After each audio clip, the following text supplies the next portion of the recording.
Question paper solve कर रहा हूँ, मतलब यूनिट वाइज क्वेश्चन सॉल्व कर रहा हूँ। हम्म। तो मतलब ये जरूरी है कि मतलब उसी टाइम पे मतलब ये मॉक टेस्ट एक अटेम्प्ट कर लो, या नहीं मतलब नहीं, पूरा कंप्लीट करके जरूरी नहीं है। फिर। आपने सिलेबस किए, PYQs किए, फिर अभी जैसे DPPs आप कर रहे हो, फिर आप मॉक टेस्ट एंड में करो, अभी टाइम है ना। आप मॉक टेस्ट करो एंड में, लास्ट के 1-2 महीने में मॉक टेस्ट करना। जैसे एग्जाम 15 फरवरी को है, तो आप पूरा जनवरी और फरवरी मॉक टेस्ट दोगे तब भी सही है। अभी आप पूरा नवंबर है आपके पास, पूरा दिसंबर है आपके पास, 2 महीने आप लगाओ इन्हीं चीज़ों में ढंग से रिवाइज करने में इन सबको। मॉक टेस्ट लास्ट के 2 महीने में देना, कोई दिक्कत नहीं। कभी मन करे तो दे दो हाँ मॉक टेस्ट, सर कोई भाई। दिक्कत नहीं है। अगर चाहो कि आपको लगता है कि चलो टेस्ट कर लेते हैं, तो एक्सेस तो है ही, पोर्टल 24/7 ओपन है। और इतने टेस्ट है, 200+ टेस्ट हैं, 100 यूनिट वाइज, 100 फुल लेंथ है। तो जैसे DPPs प्रैक्टिस कर रहे हो, तो मॉक टेस्ट के थ्रू भी प्रैक्टिस किया जा सकता है। कि आप मान लो एक प्रैक्टिस के लिए यूनिट वाइज आप दे सकते हो चाहो तो। मॉक टेस्ट में 2 कैटेगरी है, यूनिट वाइज भी है, टॉपिक वाइज है, फिर फुल लेंथ भी है।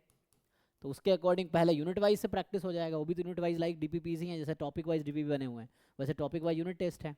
तो यू कैन अटेम्प्ट, बट जरूरी नहीं कि अभी मॉक टेस्ट से फोकस किया जाए। मॉक टेस्ट है कि टेस्ट करने के लिए, तो पहले आप अच्छी प्रिपरेशन कर लो, और लास्ट के 1-2-3 महीने अभी है ना, दिसंबर से भी स्टार्ट कर सकते हो, तो 2-3 महीने पहले स्टार्ट करोगे तब भी सही है। ठीक है। बट ये कि टेस्ट करने के लिए होता है, कि मान लो आप कुछ टेस्ट दिए, क्वेश्चन हो रहे हैं नहीं हो रहा है, ये इंपॉर्टेंट है। क्वेश्चन सॉल्व हो रहे हैं तो ठीक है, नहीं हो रहा है तो फिर आपको ये आइडेंटिफाई करने की ज़रूरत है कि कहाँ दिक्कत है। कॉन्सेप्ट नहीं पता है, या अप्रोच नहीं पता है, या सिली मिस्टेक्स हो रहा है। तो वो प्रॉब्लम जब आइडेंटिफाई कर लोगे, तो एग्ज़ाम तक वो दूर कर लेना है, सो दैट एग्ज़ाम में वो गलती ना हो, है ना। ये है। क्योंकि एग्ज़ाम में अदरवाइज जो गलतियाँ हम जी घर पे सर। कर रहे हैं वो एग्ज़ाम में नहीं होगी, क्योंकि हमें पहले से पता है ये गलती होगी। घर पे नहीं गलती करेंगे तो एग्ज़ाम में गलती हो सकती है, इस तरह से। हाँ सर, अब कभी कभी मतलब एक पीडीएफ सॉल्व करने के लिए मतलब कभी कभी तो पूरा दिन 8-9 घंटा भी लग जाता है, फिर भी कंप्लीट ही नहीं होता है। क्योंकि लर्निंग प्रोसेस है ना, तो शुरू में देखो तो सबसे मतलब डिफिकल्ट। हाँ, एक क्वेश्चन में 10-15-20 मिनट, कभी तो एक आधा घंटा भी लग जाता लग है जाता सर। है, क्योंकि सीख रहे हैं ना, इसलिए कह रहा हूँ। जब पहली बार सबसे मुश्किल लगेगा, जब दूसरी बार करोगे तो उससे आसान, तीसरी बार आसान, चौथी पांचवी बार जब आप कर रहे होंगे ना, for example PYQs year wise में ही, जैसे PYQ भी आपने 2 मोड में किया होगा। पहले टॉपिक वाइज कर रहे हैं, अभी हम ईयर वाइज खुद शुरू करेंगे। टॉपिक वाइज हमने भी सिलेबस के साथ कराया, अभी ईयर वाइज सॉल्व करना शुरू करेंगे। तो ये 2 मोड में किया। तो ईयर वाइज अगर आप ऐसे मॉक टेस्ट आप दोगे, मॉक टेस्ट में भी ये अपलोडेड है, तो उसको एज ए मॉक टेस्ट भी आप दे सकते हो। Year wise full length test uploaded है, फुल लेंथ टेस्ट में जो 200+ टेस्ट है उसमें ये भी है।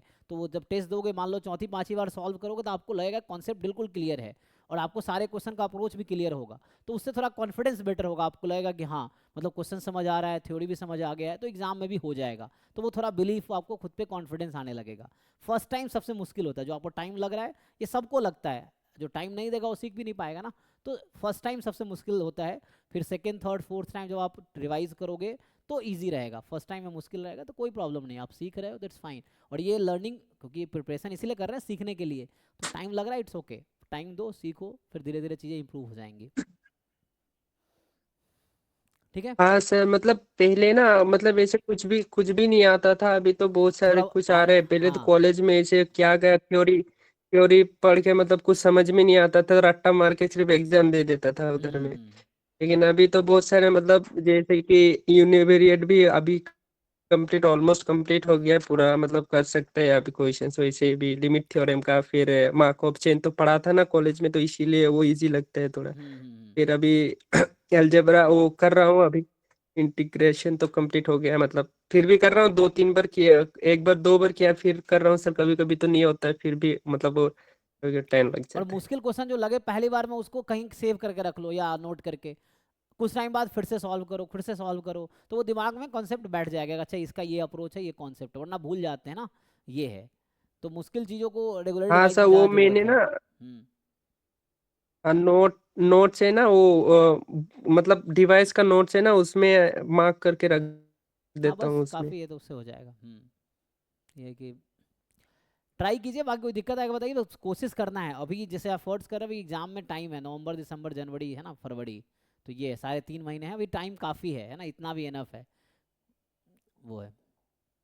तो मतलब पूरा सिलेबस, पूरा ये महीना कंप्लीट पूरा सिलेबस मतलब खुद से 2 बार मतलब रिवाइज कर देने से नेक्स्ट महीना से तो आराम से मतलब हो सकता है ना, मतलब हाँ, रैंक ला सकता है। हाँ बिल्कुल बिल्कुल, ज़्यादा से ज़्यादा क्वेश्चन करने, एक बार कॉन्सेप्ट सारा समझ आ गया, थ्योरी एक बार पढ़ लिया, डेफिनेशन सारे पढ़ लिए, थ्योरम्स पढ़ लिए, बेसिक क्वेश्चंस कर लिए, उसके बाद ज़्यादा से ज़्यादा क्वेश्चन सॉल्व करने हैं, जितने मॉक टेस्ट से, डीपीपी से, पीवाईक्यू से, जहाँ से भी हो, रेगुलर क्वेश्चन सॉल्व करते रहना है, करते रहना है। मुश्किल क्वेश्चन हो तो उसको रेगुलरली डिवाइस करना है, जो पहली बार में नहीं हुआ तो कुछ दिन बाद दोबारा सॉल्व करके देखना है उसको, किसी से हेल्प ले लिया ठीक है, फिर भी दोबारा कुछ टाइम बाद सॉल्व होना चाहिए। तो वैसे हैं, फिर धीरे धीरे लेवल बढ़ाते चले जाओ, तो सॉल्व करते रहोगे, कभी मुश्किल क्वेश्चन मिलेगा, कभी आसान मिलेगा, आसान हो जाएगा, मुश्किल में टाइम लगेगा, तो वैसा होगा।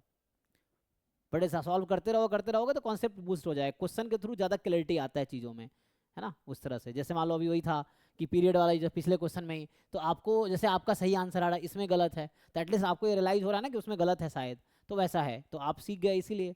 वरना क्या होता है, कई बार आंसर देखा 3 है, अब बच्चा कोशिश करने लगता है कि 3 कैसे आएगा, तो समहाउ वो जस्टिफाई करने लगता है 3 लाने के लिए, तो उस तरह से ना कई बार आंसर देख लेते हम, फिर कोशिश करते वही आंसर कैसे आएगा, तो जरूरी थोड़ी आंसर गलत होगा तो हम गलत क्यों लाएंगे, तो कॉन्सेप्ट क्लैरिटी है तो हमें हाँ समझ आ जाएगा अच्छा आंसर की गलत है, तो वैसा है। तो वो प्रैक्टिस करने के बाद कॉन्फिडेंस आता है ना कि हाँ आंसर की भी गलत हो सकता है, मैंने सही किया है, तो उस तरह से है, तो प्रैक्टिस के थ्रू समझ आ जाएगा आपको,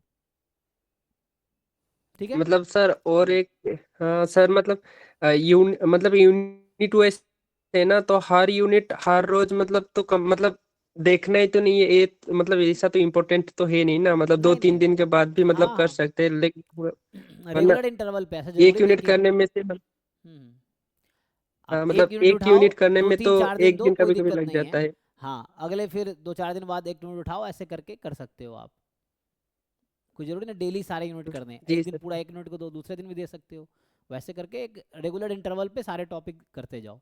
और क्वेश्चन चूंकि इंटरकनेक्टेड होते हैं, तो सारा टॉपिक करना भी इंपॉर्टेंट है, क्योंकि वो क्या करेगा, एक क्वेश्चन में 4 कॉन्सेप्ट जोड़ देगा, अब कोई एक टॉपिक आप नहीं पढ़े हो तो आपको लगेगा आपसे तो होगा नहीं, तो वैसा फिर लगने लग, क्योंकि कॉन्फिडेंस डाउन हो जाता है ना कि वैसे टॉपिक, तो इसलिए कोई छोड़ना नहीं, सारा टॉपिक कंप्लीट करेंगे, ये है सो दैट अगर क्वेश्चन इंटरकनेक्टेड आता है तो आप अटेम्प्ट कर सको। जैसे रैंडम वेरिएबल में कोई क्वेश्चन आ गया, यहाँ मैट्रिक्स डिटर्मिनेंट चाहिए या रैंक चाहिए, तो इस तरह क्वेश्चन आ गया, तो फिर उसमें फिर आप कोई मैट्रिक्स छोड़ दिया तो उसको रैंक देख के ही डर लग जाएगा, इस तरह से है मैट्रिक्स का,